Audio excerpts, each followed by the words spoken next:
Bienvenidos a la nueva sección de Frontera Nacional llamado Debates FN, que será semanal y donde tendremos a diversas figuras del mundo político. Este episodio fue grabado antes de la desvinculación de Johannes Kaiser de Frontera Nacional, por lo que nuestra marca no tiene ninguna vinculación con él.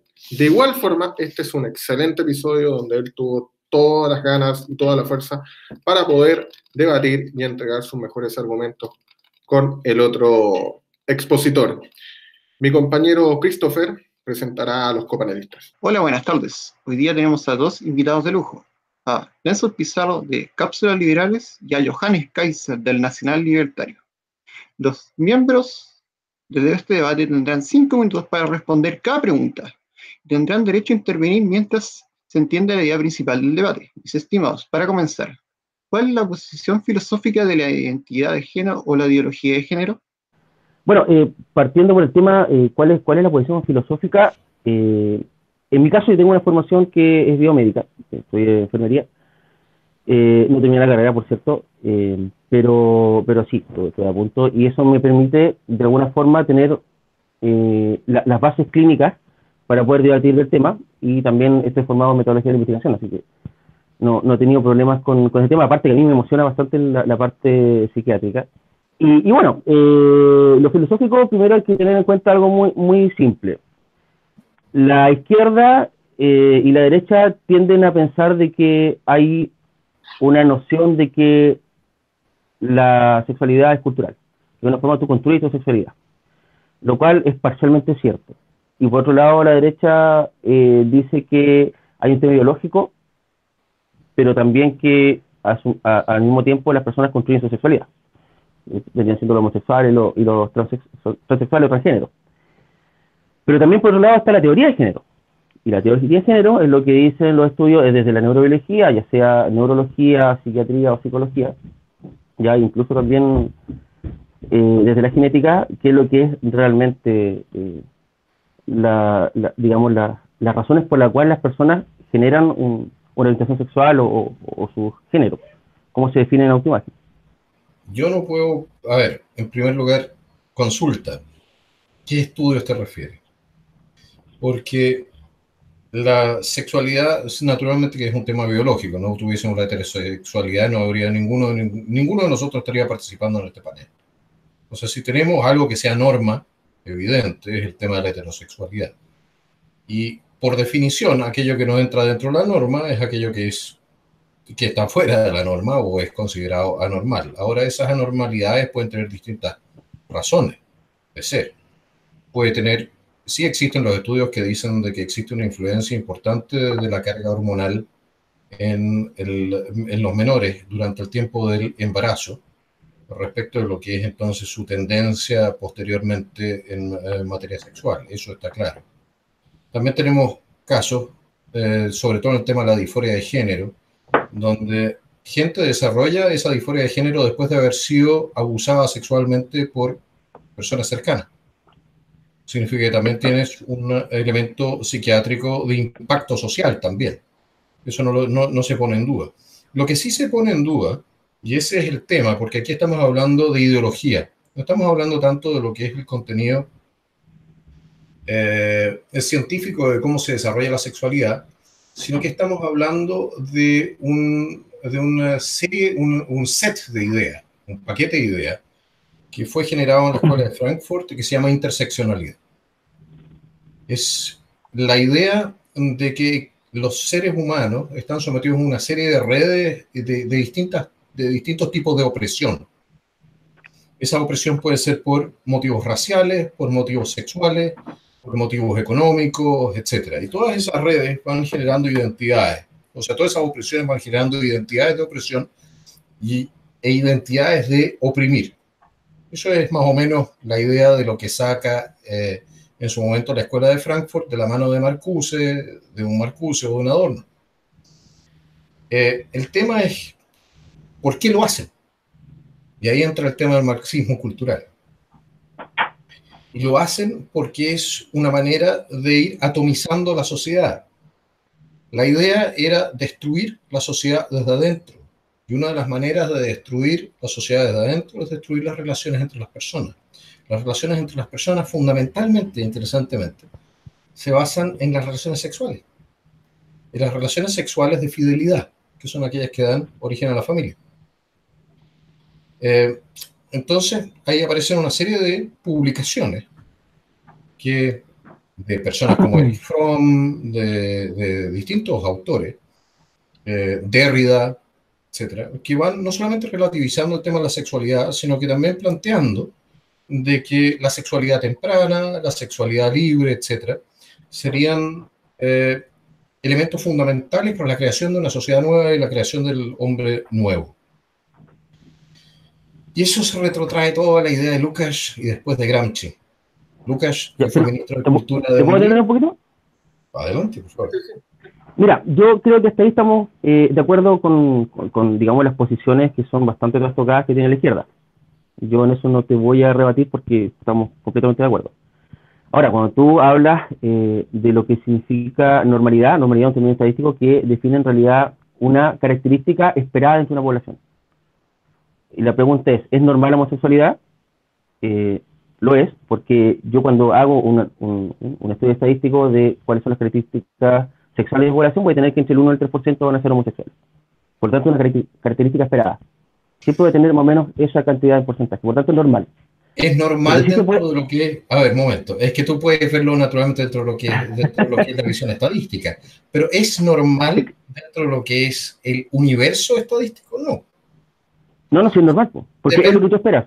Es lo que tú esperas cuando estás haciendo el análisis estadístico. Es que tú estás haciendo una apreciación moral de la normalidad. No estoy haciendo una acción moral de ninguna manera. Estoy simplemente diciendo de que es una minoría ínfima en comparación con el resto. De que la normalidad desde un punto de vista biológico, digamos de esta manera, desde el punto de vista de Darwin, la normalidad es que tú quieras continuar repartiendo tus genes y llevarlos a la siguiente generación. Y que uno se gana el premio Darwin a la extinción de las especies cuando no lo hace. Mira, la sexualidad no heterosexual, te lleva a extinguirte como persona. Ya, pero es que ahí yo te puedo refutar por una cuestión sumamente simple. De hecho, la homosexualidad se estudia en animales. Y se ha encontrado que está en animales, no solamente en el ser humano. Sí, pero explica la situación social. Pero déjame terminar. Entonces, lo que se espera que una situación que, de partida, si tú tienes un contenido biológico que te lleva a la homosexualidad, lo lógico es que si no te reproduces, no lo traspasa a la descendencia. Y por lo tanto, la homosexualidad en animales, si es que en algún momento aparece, tendría que desaparecer con las siguientes generaciones. Eso solamente en el caso de que... Pero no desaparece. Entonces, por eso es que... Eso solamente en el caso de que la homosexualidad no tuviese también el componente, por lo menos entre animales, para establecer, por ejemplo, órdenes de rango. Y un macho que se somete a otro macho, lo que está haciendo es reconocer la supremacía del macho que está sometiéndolo sexualmente. Sí, esa es una de las teorías es una de las teorías que se creía antiguamente desde la etología de la ciencia que estudia el comportamiento animal. Ya, se creía. El problema está en que relación sino causalidad está más que clara. Es que la causalidad no está clara, ese es el punto. Yo dije correlación sino causalidad. Cuando tú tienes una correlación del 95 al 97% ya puedes empezar a hablar de causalidades. No necesariamente. O sea, tú orientas tu pregunta y orientas tu investigación hacia eso. Dado que efectivamente va a ser la causalidad. Dado que no existen los 100%, tú cuando hablas de causalidades, cuando tú estás hablando de más del 90%, tú puedes hablar con relativa certeza de que estás describiendo una causalidad. Cuando existe ahí o por lo menos hasta el momento en que no sea rebatida esa tesis. Pero no lo puedes asumir hasta que no tengas los estudios de causalidad. Si no tienes los resultados de un estudio de causalidad, no lo puedes asumir. No, es que y aún así, teniendo los estudios de causalidad, tienes que tener estudios de metaanálisis y correlaciones que sea una condición que sea prevalecente en las diferentes poblaciones que tú puedas aplicar. De acuerdo con la información que tenemos, existe una causalidad. Ahora, si esa información se modifica y aparece otro factor que no ha sido descubierto, no ha sido descubierto el factor genético, ni mucho menos. Que De hecho, sí, hay factores genéticos. No, si no ha sido descubierto eso. Lo que se ha No, sí, descubierto... Te pido que me cites el estudio del genetista que dijo que había encontrado el gen de la homosexualidad. Justo vamos a entrar en eso. No, eso fue un bodrio. Hay autores que nos dicen que la ideología de género nos plantea una concepción de la sexualidad completamente distinta o reñida con las ciencias médicas, biológicas, de neurociencia, etcétera, que no tiene ningún arraigo con ciencias duras. Hay otros que, al contrario, dicen que sí tiene relación. ¿Qué tan real es eso? Johannes. Bueno, de acuerdo con lo que es el gobierno noruego, que le liquidó los fondos al Centro de Estudio de Género de Oslo, después de un estudio hecho por un señor llamado Ilya, un sociólogo, hizo entrevistas, entre otros entrevistó también al barón Cohen y a una serie de biólogos, al mismo tiempo que entrevistaba entonces a los representantes de estos estudios de género en la Universidad de Oslo. Y quedó tan en evidencia la falta de rigurosidad científica que se seguía en el Centro de Estudios de Género de Oslo, que no es muy distinto de lo que sucede en otras partes, que les cancelaron las platas, cerraron el Centro de Estudios de Género en las universidades noruegas. Pero ese centro de estudio no lo pescaba nadie, o sea, era un bodrio por donde se le mirara. Nadie en el área de neurociencias pescaba ese... Es que tú estás confundiendo. Las neurociencias son un estudio, digámoslo de esta manera, es un estudio duro. Los estudios de género son sociología y politología. Son ciencias sociales. Estamos claros. Entonces no utilizan y no trabajan con el método científico. Por supuesto. Trabajan fundamentalmente con ideología. Son los centros de expansión de la ideología de género, de la interseccionalidad, si lo quieres decir. Y trabajan de manera tan poco científica que hace poco, aquí ahora en Estados Unidos, aparecieron 3 científicos que generaron a través de un computador un programa random de puras estupideces, pero que sonaban igual que el tema de la ideología de género. Entre otros, por ejemplo, hicieron un artículo sobre la opresión patriarcal que se producía en los patios donde se reúnen perros, porque los perros cuando saltan sobre las perras, entonces sería una opresión patriarcal. Y esas cuestiones aparecieron publicadas en revistas de renombre de la ciencia, sí, pasa. de la ideología de estos estudios de género. Pero no solamente eso, había otros que eran mucho más interesantes. Por ejemplo, simplemente tradujeron una parte del Mein Kampf de Adolfo Hitler y reemplazaron a judíos por hombres y patriarcado, y también se los pasaron, también los publicaron. Son publicaciones científicas reconocidas al más alto nivel por el tema de los estudios de género, y lo que se ha demostrado, la verdad, es que en primer lugar no existe una rigurosidad científica en el peer review, eso significa el control de los pares. En segundo lugar, que están trabajando con basura. Sí, pero mira, pero un poco, pues, diste en el clavo. Hay muchos estudios, diferentes fuentes. Pueden ser fuentes que parecen muy serias, otras no tanto. Algunas son fáciles de identificar. Pero cuando tú haces un estudio y lo publicas, viene lo que se llama el rigor metodológico. Lo que hacen las diferentes personas, profesionales, instituciones, empiezan a revisar. Porque claro, son estudios que llaman la atención, empiezan a revisar si la metodología del estudio estaba bien hecha. Y después si el llegar a los resultados para poder cumplir los objetivos que se puso ese estudio, efectivamente están correctos. Y después lo que viene es la replicación. Ese control se hace a priori en Estados Unidos. No, se hace a posteriori. No. Después viene la replicación metodológica. Y en replicar, déjame terminar, en replicar los estudios en otras poblaciones, en diferentes países, porque otros quieren decir, si este dice que lo que pasa en tal población de su país es tal cosa, yo quiero ver si la mía pasa. Y no hay que replicar si efectivamente, espérate, déjame terminar, si efectivamente se cumple esa replicación metodológica, es que efectivamente era correcto ese estudio. Tiene que venir todo eso detrás. Nelson, tú estás confundiendo la metodología de la ciencia dura con lo que es la ciencia social. No funciona así. Ya, pero por eso estoy diciendo que la ciencia social no sirve, si el Entonces porcentaje no lo dice. existe. ¿Por qué? Porque no existe la posibilidad de replicar experimentos en general. Entonces, No, cuando tú ves uno de estos papers, ¿por qué? Lógicamente no existe esa posibilidad. Podrías hacerlo en China, donde tienes un sistema totalitario y puedes experimentar con seres humanos.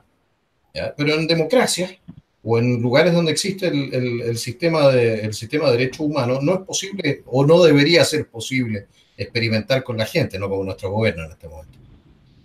Pero tú tienes ahí un factor que impide de que estos trabajos sean realmente científicos y te lleven a acercarte a la verdad. Ahora, partiendo de esa premisa, de que estamos hablando de una pseudociencia, similar a la frenología o al tema, o ¿cómo se llama? Astronomía, la astrología, disculpen. astrología. La astrología, disculpen los astrónomos, son absolutamente tirados de las mechas, que no puedes confirmar, no puedes utilizar el sistema de tesis, antitesis, sintesis, no puedes falsificar las premisas, porque simplemente no puedes utilizar el método científico. Y Sí, la pero falsificación. en la ciencia epistemológica pasó lo mismo. Date cuenta de lo que pasó con los estudios sobre cáncer en transgénico, que nunca fueron ciertos, y el tipo lo desmintió y perdió su título. Pero se descubrió. Francés creo que era. Sí, no, claro, Ojo, porque no lo pudieron replicar. Se hicieron como más de 10.000 estudios tratando de replicarlo y nadie pudo replicarlo. Okay. Y ahora cuando tú planteas el tema del patriarcado, de la opresión de la mujer por parte del hombre, lo cual es evidentemente no cierto, porque olvida una serie de factores históricos, biológicos, etcétera, etcétera, que no los entra a considerar, estadísticos también. Y utilizas esa ciencia, pseudociencia, para estructurar toda, o sea, para dar base para toda la estructura estatal de un país como el nuestro, que es el tema, por ejemplo, la ley de género, que es una ley, por lo tanto es ideología aplicada al elemento legal. Sí, hay un tema que ustedes dos dejaron ahí en veremos, que es si la homosexualidad es normal o no es normal. Nelson. Es normal, estadísticamente es normal. La presencia de la homosexualidad es normal en las poblaciones, ahora no es la normalidad. Es así de sencillo. La normalidad.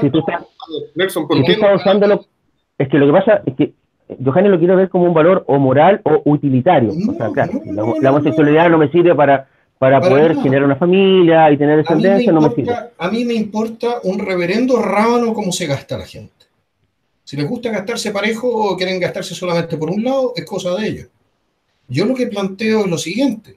La normalidad es aquella que te da, que establece la naturaleza de las cosas. Y la naturaleza de las cosas es que somos una especie dimórfica que requiere para reproducirse del acto sexual heterosexual. Eso es por definición y por diseño, entonces, el acto sexual normal. Es que para que la homosexualidad, yo te insisto, porque para que la homosexualidad no sea normal, significa que yo voy a tener diferentes estadísticas de homosexuales en diferentes países. Incluso países donde no voy a tener. Pero entonces, que no es la norma. Yo no estoy diciendo de que no sea normal. Le estás dando un contexto moral. Le estás dando un contexto moral. No. Tienes que sacar la moralidad de los estudios porque no tenemos estudios cerrados. No te he dado ningún concepto moral. He dicho de que no es la norma. De que la homosexualidad no es la norma. Y eso es evidente porque, así como tú dijiste, el 97% de las personas son heterosexuales y no homosexuales. Eso significa que la norma es ser heterosexual. Y la excepción es ser homosexual. Estás confundiendo normalidad con moda, como término estadístico. La moda es que sean heterosexuales. La normalidad es un valor que yo estoy buscando. ¿Cómo va a ser la moda ser heterosexual? Entonces la moda desde hace 300 millones de años. La moda en términos estadísticos no es lo que yo me pongo, lo que se lleva, no. La moda es el parámetro más repetido, corta, punto. Eso es la moda. ¿Cuál es el parámetro más repetido de las poblaciones en términos de sexualidad? La heterosexualidad. Esa es la expresión. Ya, ¿y la excepción es? Los otros son valores minoritarios. Punto. Sí, pero dentro de los valores minoritarios, yo tengo que ver si siempre se me repiten o no esos valores en Sí, las pero distintas eso sería, poblaciones. eso Y sería si solamente una siempre se me repite, es normalidad. normal. Esto sería una normalidad en el sentido de que aparezcan anormalidades, punto. Ya, bueno, tómalo así como quieras, ya.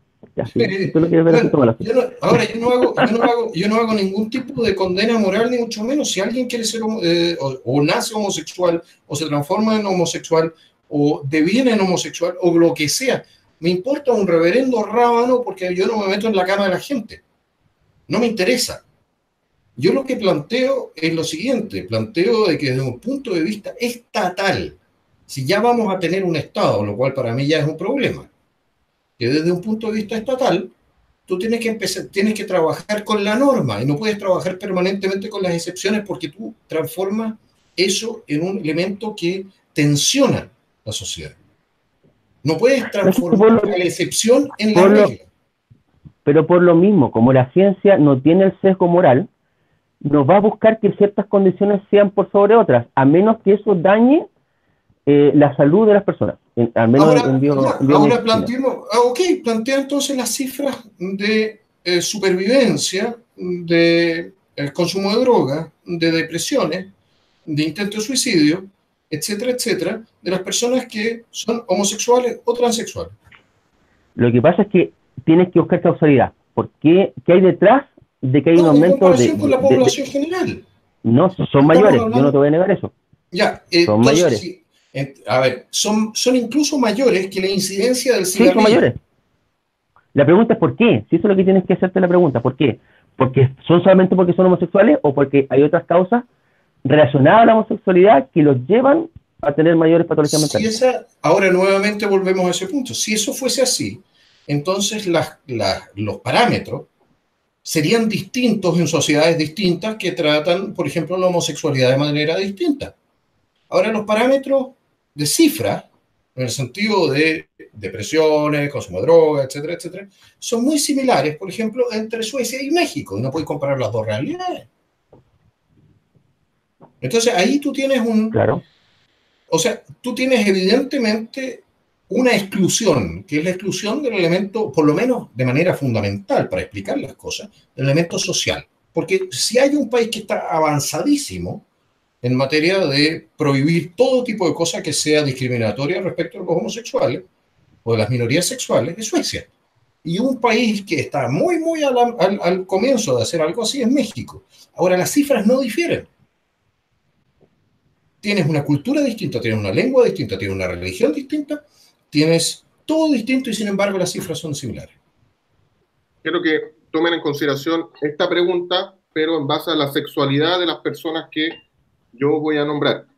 Una investigación de los servicios del fiscal de Pensilvania, publicada en agosto de este año, destapó abusos sexuales perpetrados por más de 300 sacerdotes y el encubrimiento por parte de la Iglesia Católica de ese estado, donde al menos 1000 niños fueron víctimas de esos actos. La pregunta es, a partir de la sexualidad de dichos sacerdotes, ¿ustedes qué creen que tienen en la cabeza? ¿Un tema de homosexualidad, un tema de maldad solamente, o es un tema de no cumplir con la normativa de la iglesia de no tener relaciones sexuales con nadie, más allá de la depravación que cometen? ¿Quién? Johannes. A ver, en primer lugar, no hay que olvidar una cosa. La inmensa mayoría de esos menores abusados son hombres.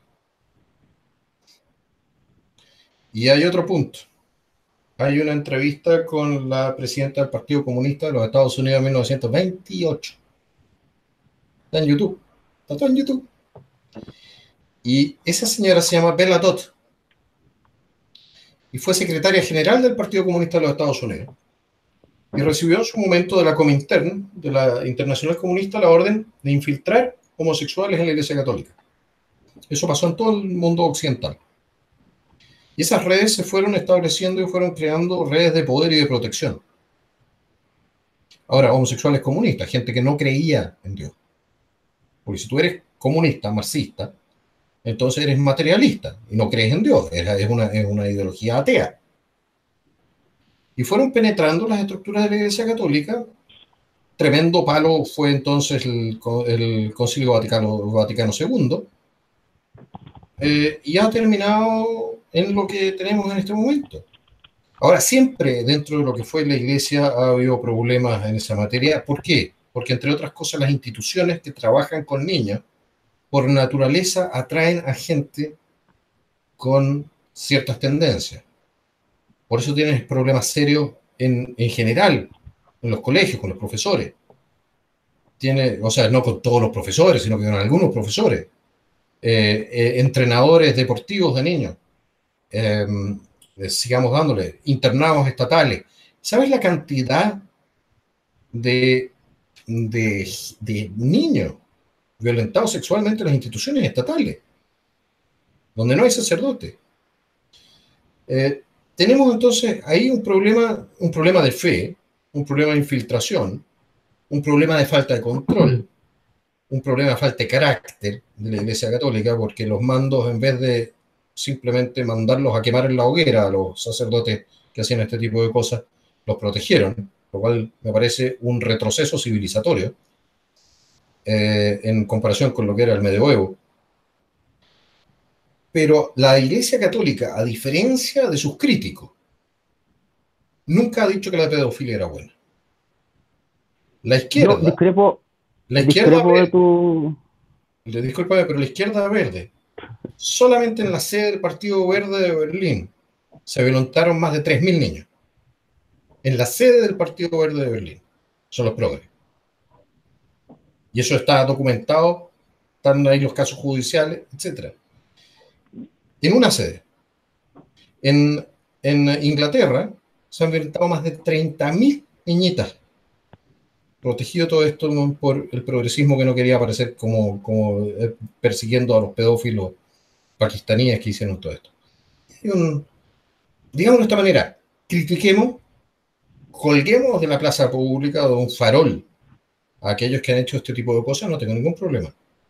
Yo sí tengo un cierto problema con el doble estándar moral de aquellos en la izquierda que por un lado apoyan la legalización de la pedofilia, o la han apoyado, han creado toda una estructura ideológica para justificar esa legalización, y que ellos aparezcan entonces siendo los grandes críticos de la Iglesia Católica. Yo preferiría que fuésemos los conservadores los que dijésemos, ¿sabes qué más? Váyanse todos a la chucha. ¿Nelson? Mira, yo discrepo que sea la homosexualidad el problema. De hecho, cuando te pones a estudiar psicopatía, sobre todo desde la ponerología, que yo no dije que la homosexualidad es el problema, ojo. Pero déjame seguir. Pero es que para aclarar eso, yo no dije que la homosexualidad fuese el problema, lo que dije fue que habían introducido homosexuales comunistas. Ah, no, claro, pero es que el tema es mucho más complejo que eso. Cuando tú empiezas a estudiar, digamos, esta actitud desde la ponerología, que es una rama de la psiquiatría que literalmente se llama el estudio del mal, eso significa ponerología, te das cuenta que los psicópatas, que son en realidad gente egoísta y irracional, que tiene un daño en el lóbulo prefrontal y por lo tanto no es capaz de sentir empatía por nadie, tiene problemas de hecho para sentir placer él mismo, empieza a buscar satisfacerse como sea sus propios instintos, sus propios impulsos. Y empieza a conocer otros que son igual que él y se empieza a autoproteger, empieza a crear círculos de poder o círculos de protección entre ellos. Correcto. Cuando eso ocurre en lugares donde pueden ejercer poder por sobre otros, y si estas personas son lo que se conocen como psicópatas narcisistas perversos, en este caso perversiones sexuales, van a buscar satisfacer su perversión, esta ansia de poder a través de la sodomía de otros niños. En el caso, el punto es que particularmente los curas están a cargo de niños. Si estuvieran a cargo de niñas, habría obviamente mayores violaciones de niñas. Pero está hablando de un tema de psicopatía. Sí, pero es un fenómeno re interesante porque lo encuentras también en la política. Sí, no, por supuesto. De hecho, el proceso de corrupción institucional, los procesos de corrupción institucionales funcionan muy similarmente en todas las instituciones. Ahora, el problemático es cuando la institución que se supone es la institución que ha de proteger la moral y las buenas costumbres, se hunde en un pantano como el que se metió la Iglesia Católica chilena especialmente. Ahora, las iglesias católicas occidentales Porque las iglesias católicas orientales, las que estuvieron sometidas al comunismo y estuvieron peleando permanentemente, etcétera, y fueron perseguidas, esas no tienen el problema. ¿Por qué? ¿Por qué la iglesia católica polaca no tiene el problema? La húngara no tiene el problema, la checa no tiene el problema.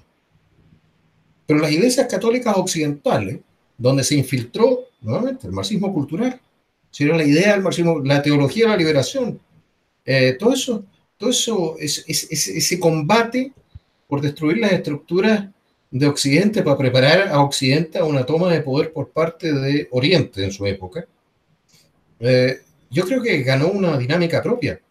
Yo les recomiendo ver el video de un tipo que se llama, es un tipo del KGB que se escapó a Estados Unidos a fines de los años 70 y que describe cómo infiltraron, cómo estaban infiltrando las universidades, cómo se habían, él decía, 2/3 de la plata del KGB se gasta en financiar la guerra cultural, no el espionaje, la guerra cultural. Y eso ha ganado una dinámica propia. Se cayó la Unión Soviética, pero todas esas estructuras siguieron funcionando porque estaban creadas para funcionar autonómicamente, o sea, de manera autónoma. Yo creo que ese es el problema que tenemos en este momento. Y esa ideología que fue creada en Oriente para socavar la capacidad de resistencia de Occidente ha seguido funcionando incluso sin tener ya ese referente originario en Moscú. Yo creo que por ahí va la cosa. Por eso tampoco, si te das cuenta, no tiene ninguna alternativa sistémica. Todo el planteamiento de la izquierda, progre, es destructivo, pero no existe una alternativa que propongan. Todo es crítica, pero no existe una alternativa. No te muestran, no es como los comunistas antes que te decían, bueno, nosotros vamos a crear una sociedad perfecta, donde todo el mundo de acuerdo con sus necesidades y cada uno va a aportar según sus capacidades, y te describían así un mundo utópico. Eso no lo hace la izquierda hoy en día. Sí, estamos de acuerdo en todo eso, o sea, yo no creo que tengamos punto en conflicto ahí, contra la izquierda. El problema está en que yo veo en ti, y he visto varios de tus videos, que tú estás en contra de la homosexualidad como tal, o sea, claro, mismo que alguien sea homosexual, pero a la hora de cierta manera de desarrollar su homosexualidad, tú le pones un freno. A ver, momento, yo te voy a decir una cosa, yo le pongo un freno a todo tipo de sexualidad vivida en el público, porque a mí no me interesa la sexualidad de la gente. Yo no quiero saber de tu digestión, no quiero saber de tus enfermedades a la piel, no quiero saber de tu sexualidad, no me interesa ni tiene que ser tampoco parte del debate público, porque si tú lo transformas, y ese es el tema con la homosexualidad, lo han transformado en un tema político, y cuando tú transformas la sexualidad de una persona en un tema político, uno no se puede sorprender si existen reacciones políticas y empieza esta discusión que no va a terminar con las leyes de género, ni mucho menos, sobre si el Estado tiene que intervenir en la sexualidad de la gente o no. Yo particularmente creo de que el Estado no se le ha perdido nada en esa materia. Pero también le digo... Es que cuando tú dices, y estoy de acuerdo, en que un menor de edad no puede cambiarse de sexo, lo cual es tirado a la mecha, porque ningún profesional competente, ningún neuropsiquiatra, ni menos un psiquiatra infanto-juvenil va a decidir que eso es correcto. Pero los políticos no hacen. Pero la protección de eso ya es una intervención del Estado, aunque sea una intervención para bien. La protección de los derechos, o combatir las condiciones de vulneración de derechos son parte de lo que debe hacer el Estado. Un menor de edad... Jorge, pero un segundo. Un menor de edad de 18 años no tiene derecho a nada, más allá de portarse bien y estudiar y de que le den casa, comida y abrigo y cariño y que no le peguen. Pero el resto, tú no tienes derecho a andar viviendo tu sexualidad a los 17, a los 16, a los 15, por una razón relativamente sencilla, porque las consecuencias las tienen que pagar terceros. No, por supuesto.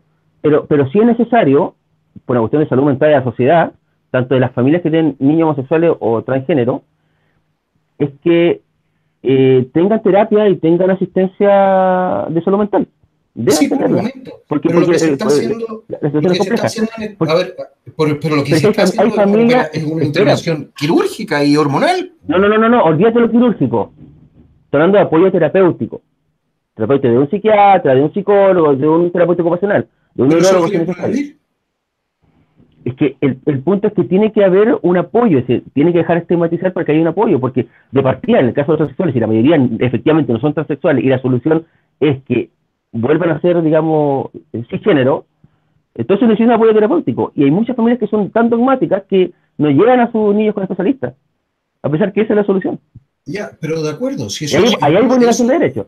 pero eso yo no lo estoy poniendo en duda. Yo lo que estoy poniendo en duda es una ley que me obliga a mí, personalmente, a tratar a las personas, o sea, utiliza la fuerza del Estado para obligarme a mí a tratar a las personas así como ellas mismas se perciben, lo cual a mí me parece absolutamente imposible desde el punto de vista libertario.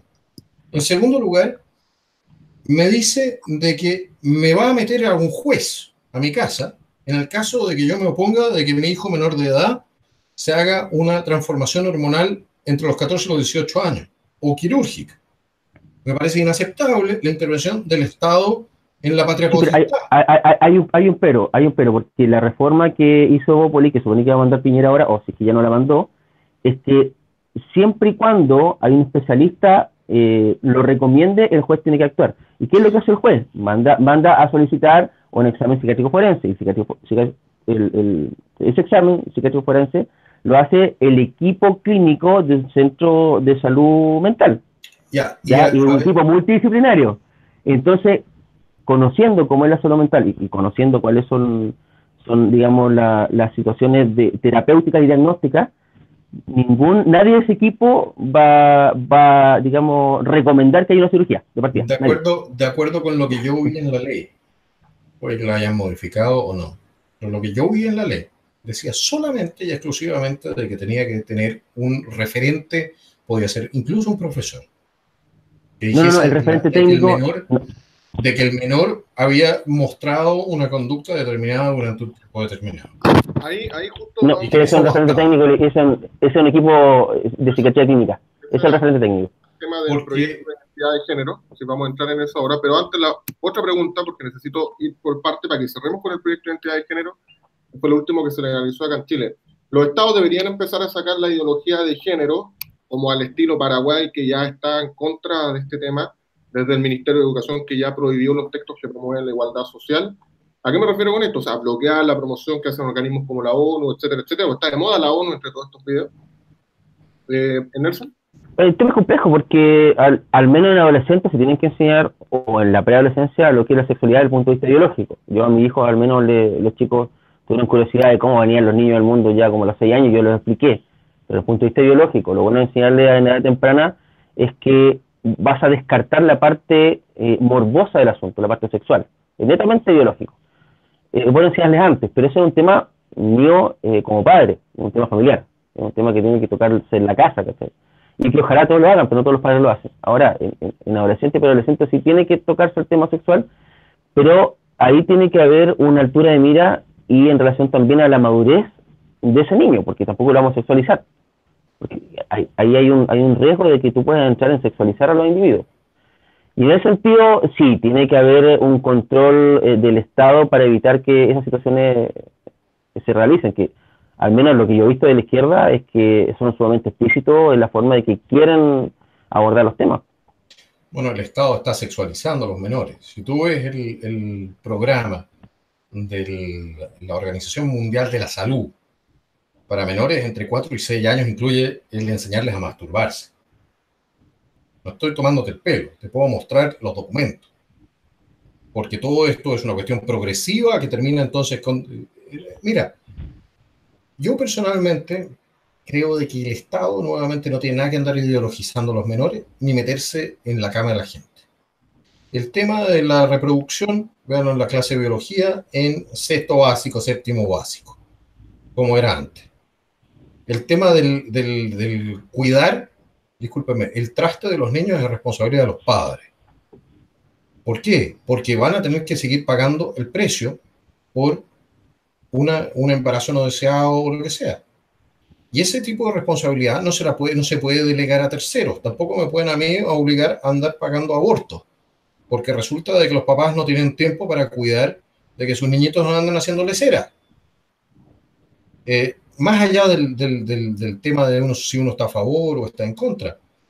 Pero yo creo de que la responsabilidad, no podemos seguir pensando de que el Estado, que es fundamentalmente una institución fracasada, en todo lo que empieza, todo lo que hace, lo hace mal, le entreguemos completamente la educación en los ámbitos más delicados de la existencia humana a esa institución, que tiene mucho menos interés por lo demás en que a nuestros hijos les vaya bien que nosotros.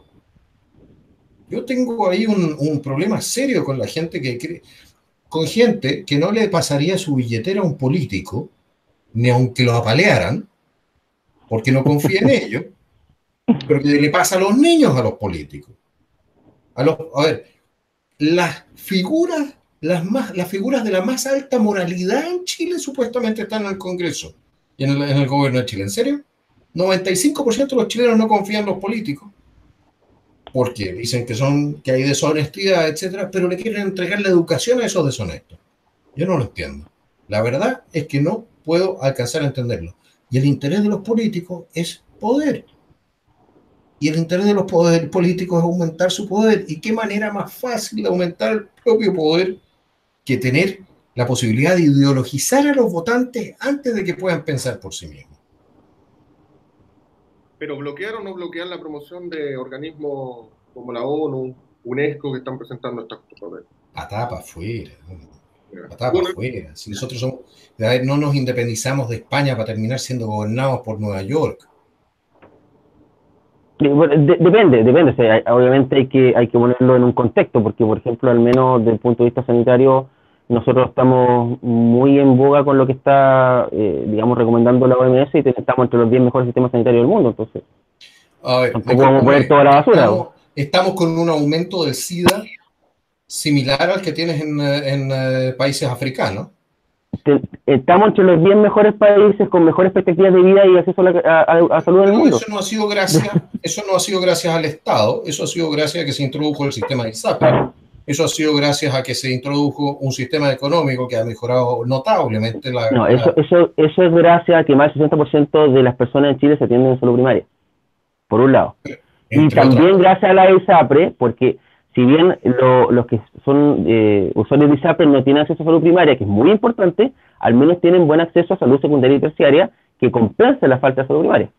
Bueno, son dos cosas de economía. Pero nuevamente eso no ha sido gracias a la OMS.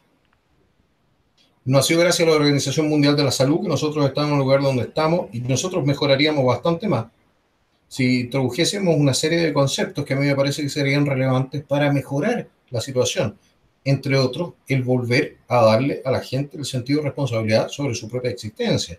Ahí tú tienes temas de obesidad, tienes temas de sexualidad precoz, de conductas irresponsables, etc. Todo ese tipo de cosas yo creo que serían mucho mejor solucionadas. No, pero hay programas sobre eso, hay un montón de programas, tanto en los colegios, en las juntas de vecinos, en los mismos consultorios. Una pregunta, ¿cuándo fue la última vez que le dijeron a los niños en los colegios no tengan relaciones sexuales porque es peligroso a esta edad, pueden hacer por lesera? Pues se les enseña en clase de biología, pues. No se les enseña que no tengan sexo antes de estar preparados. Pero tú puedes evitar que se les enseña cómo usar un condón, pero no se les enseña a decir que no. ¿Puedes evitar que tengan sexo? ¿Cómo? Sí, pero pero evidente que puede. Lo hemos hecho. A ver. Preguntémosle a Jorge. Preguntémosle a Jorge si puede evitar tener sexo cuando era adolescente. No en todos los casos, sin duda que no. Pero la historia te demuestra de que el control social y el control parental estricto y cercano sí puede reducir de manera dramática, tanto para los caballeros como para las señoritas, es que tiene que ver con una cuestión de valores. O sea, si el niño tiene ciertos valores que van a evitar que tenga sexo a cierta edad, bueno, él lo va a hacer. Pero si no están esos valores, porque acuérdate que no solamente el colegio, esta cuestión viene de la casa. Sí, pero si no lo estoy poniendo en duda. Pero sea como sea, sí. tienes que enseñarle a que, a ver, que Tienes si que al enseñarle a menos... los padres. Sí, pero en un caso no van a reuniones de apoderados y van a pescar. Pero estamos de acuerdo. Pero ya lo decía, pero lo que pasa es que nosotros ya tenemos 2 generaciones de gente que no ha aprendido a educar a sus hijos. Yo, claro. Y el resultado son, por ejemplo, cabritos como los que apalearon al carabinero. Son niñitos que rocían de benzina a su profesor. Si nosotros lo que tenemos que hacer es reconstituir nuestra matriz social. Sí, está bien, pero el problema está que si vas a tener niños que se van a escapar, digamos, de esa abstinencia, cosa que yo veo bien difícil, yo creo que se puede postergar, más que evitar. Pero al menos si lo va a hacer, si es que lo va a hacer, que tenga las herramientas. Porque si no sabe cuáles son las herramientas, o si no sabe cuáles son los peligros. Caballero, yo te voy a decir una cosa. Yo a los 11 años definitivamente no estaba pensando en tener sexo, ni no estaba pensando en cuántos goles iba a meter el próximo recreo. ¿Ya? Y el hecho de que nuestros colegios estén sexualizando a los niños a muy, muy temprana edad, lo que está haciendo es bajar la edad de inicio de relaciones sexuales. Y eso no es positivo. Porque, Mira, déjame terminar la frase. Dale. Porque la capacidad de control de impulso, discúlpame, a los 18 años no tenéis cómo controlar tus impulsos. O estáis bien limitado en tu capacidad de controlar tus impulsos, pero por lo menos eres responsable legal de lo que hacís. Pero a los 12, 13, 14, 15, no, corten el deseo. Es que en la mayoría de los casos los niños vienen sexualizados desde la casa, o desde la familia, o desde personas vinculantes a la familia. Vienen sexualizados de antes. No es que en el colegio lo sexualicen. Y eso es algo que efectivamente tiene que ser. De hecho, muchas veces tiene que ser, en primer lugar, nombrado, y después tenemos que empezar a pensar cómo cambiar esa situación. Porque hay una cosa, te lo decía antes de que empezáramos el programa. Si hay una situación que es garantía para un peor desarrollo de la propia vida, es el de nacer en una familia, o sea, de madre soltera a temprana edad.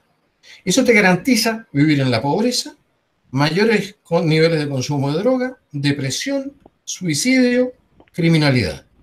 Y eso tiene consecuencias para toda la sociedad. Se considera un factor de riesgo, pero no significa que la mayoría.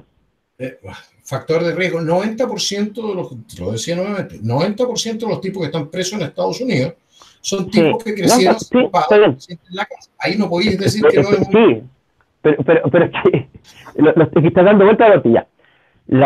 Si tienes que, de los delincuentes, la mayor parte es de madre soltera, digamos, se crió con madre soltera, la pregunta es: ¿qué pasa con la totalidad de los niños criados con madre soltera?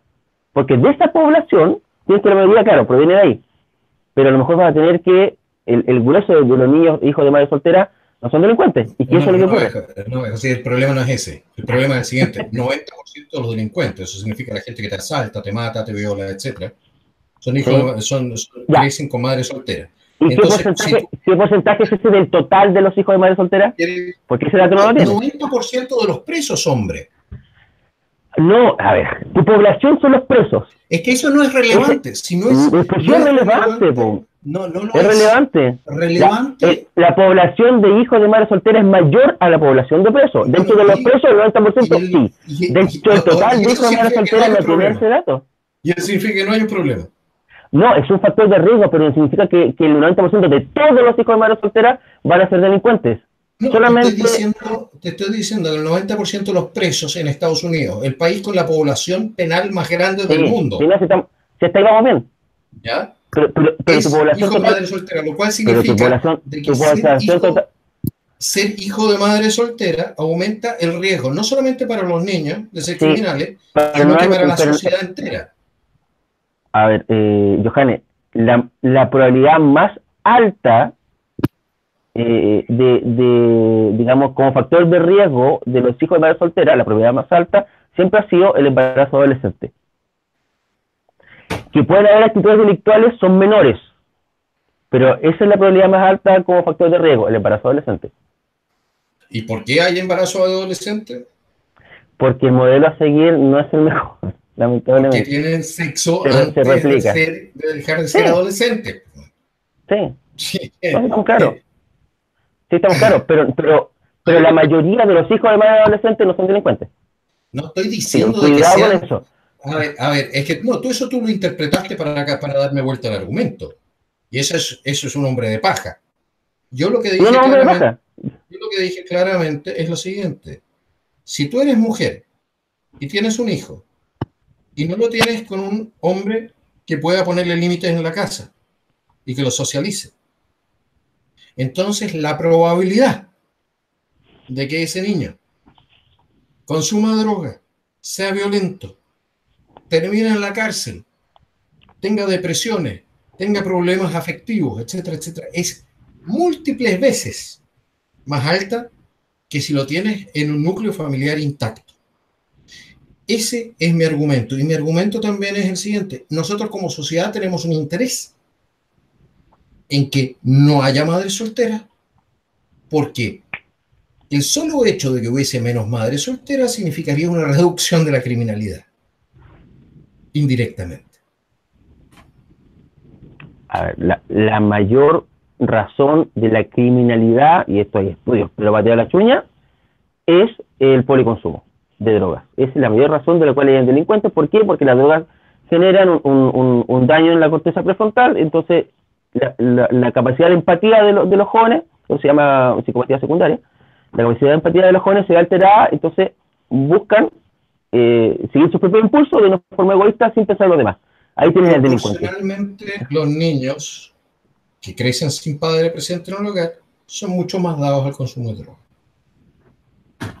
Los niños que tienen problemas en el apego, y vas a tener niños con problemas en el apego independiente de la condición si de... si es un problema de límites. Tomemos una especie comparativamente, tomemos una especie comparada. El tema de los elefantes. Se conoce la experiencia que hicieron los sudafricanos. Los sudafricanos, porque los elefantes son también animales muy gregarios. Y los sudafricanos, para controlar la población de elefantes, que se les había disparado completamente, estaban comiéndoselo todo, decidieron de que lo primero que iban a hacer era matar a los machos más viejos, como se hace con los ciervos, por lo demás. El resultado fue que los elefantes jóvenes ya no eran controlados por nadie y empezaron a atacar las aldeas. ¿Por qué? Porque no existía el control social de los machos viejos. Ese es el sentido. Chesterton, un pensador inglés conservador por lo demás, en algún momento dijo en el fin del siglo XIX, cuando empezó este tema del patriarcado, dijo, el patriarcado no fue hecho para mantener oprimidas a las mujeres, fue hecho para mantener controlados a los hombres jóvenes. Y cuando tú no tienes control y socialización por parte de hombres más maduros, de parte de a los hombres más jóvenes dentro de la familia, lo que tú tienes son desórdenes como los que hemos visto. Nosotros tenemos aumentos de la criminalidad que son relevantes y tienen una explicación social, porque no es una explicación económica.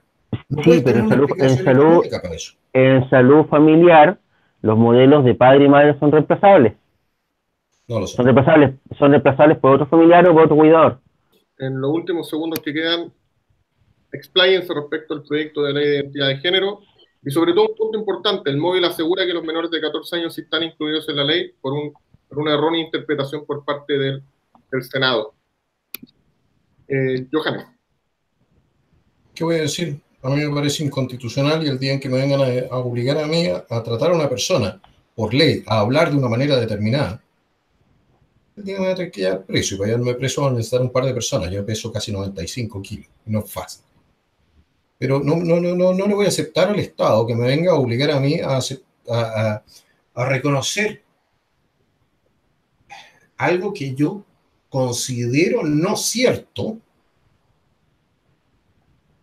y a hablar de una manera determinada, porque eso es ideología política y no me parece correcto. Yo no estoy difamando a nadie si le digo a una persona que sufre de disforia de género de que no es la mujer que cree ser. No lo estoy difamando. ¿Por qué? Porque estoy haciendo una acepción de algo que es un concepto biológico. Yo no estoy diciendo, no, tú no te crees mujer. Estoy simplemente diciendo que no lo es, desde el punto de vista biológico. Y esta ley de género, como la están pasando, junto con las leyes antidiscriminación y después la ley contra el odio, todo el tema, lo que va a hacer es meterme preso por nombrar lo evidente como lo que es.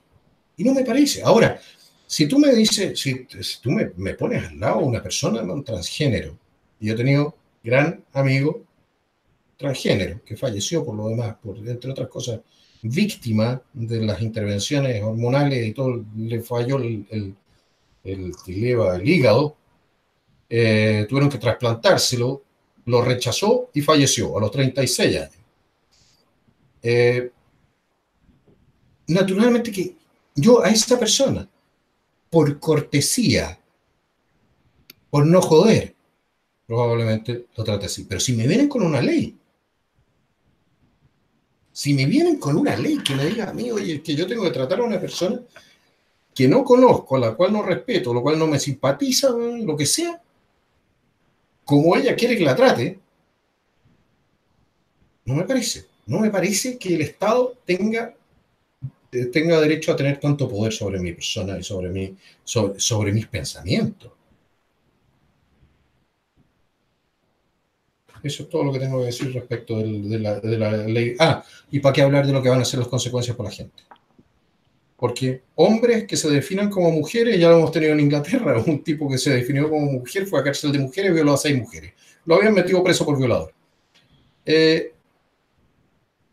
No va a haber un espacio en Chile donde las mujeres puedan tener realmente su privacidad. Ya estamos hablando de las mujeres biológicas. Bien. Nelson.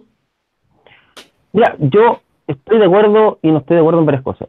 Primero, concordando con Johannes, el Estado no te puede venir a imponer cosas que en realidad son de un deber social, de la sociedad. O sea, la sociedad es la que tiene que respetar a otras personas como tales. Diferente sería el caso del hostigamiento, ya de un acoso, que yo acosara y tratara de dañar de alguna forma psicológicamente a otro. Eso podría ser una condición en la cual se debería proteger a estas personas, pero en el día a día, en lo común, llamarle a alguien por su, digamos, por su nombre biológico o transgénero, da lo mismo, tiene que ver una cuestión de educación. O sea, así como llamamos a gente de mayor edad, tú o usted, dependiendo de las circunstancias, yo creo que también tenemos que respetar a las personas llamándolas como tales, pero eso es un tema social, una cuestión de educación.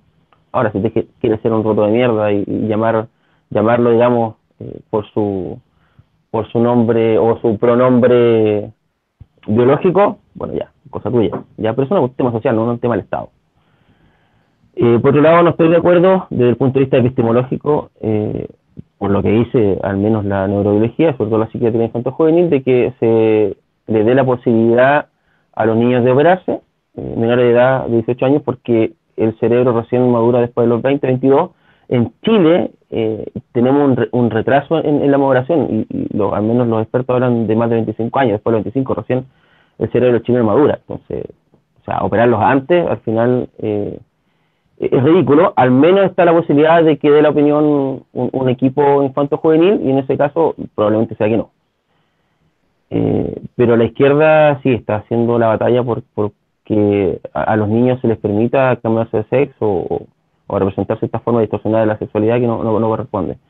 Pero sí hay que ser consciente de que la homosexualidad existe, que tiene un contenido genético y neurológico, la transexualidad también, si bien no están todos los parámetros completamente estudiado, al menos eso es lo que apuntan los estudios serios. Así que tenemos que respetar esas condiciones, y que pueden ser personas que pueden tener una vida completamente normal y que pueden ser padres incluso de niños adoptivos. Así que yo en ese sentido, cualquier ley que vaya en contra de la dignidad de las personas, siempre y cuando no vayan a otros, soy completamente abierto. Bien, chicos, estamos terminando debate CFN en Frontera Nacional. Nos encontramos la próxima semana con un debate del primer nivel entre Lucas Blaset y Johannes Kaiser. Luego de eso vamos a tener un debate con Luis Andrés Luces y Cristian Medina Lorca, de Chile Digno. Muchas gracias por vernos, muchas gracias por escucharnos y la paciencia que tuvieron durante esos 60 minutos que acaban de pasar. Pero el entrevistado de Frontera Nacional, sección entrevistas, lo va a dar mi estimado Christopher. Gracias, Jorge. Para el próximo programa vamos a tener al invitado Gaspar Rivas, ex de RN y actualmente militante en el Movimiento Social Patriota. No olvides de suscribirte, darle me gusta y compartirlo con tus amigos. Hasta la próxima.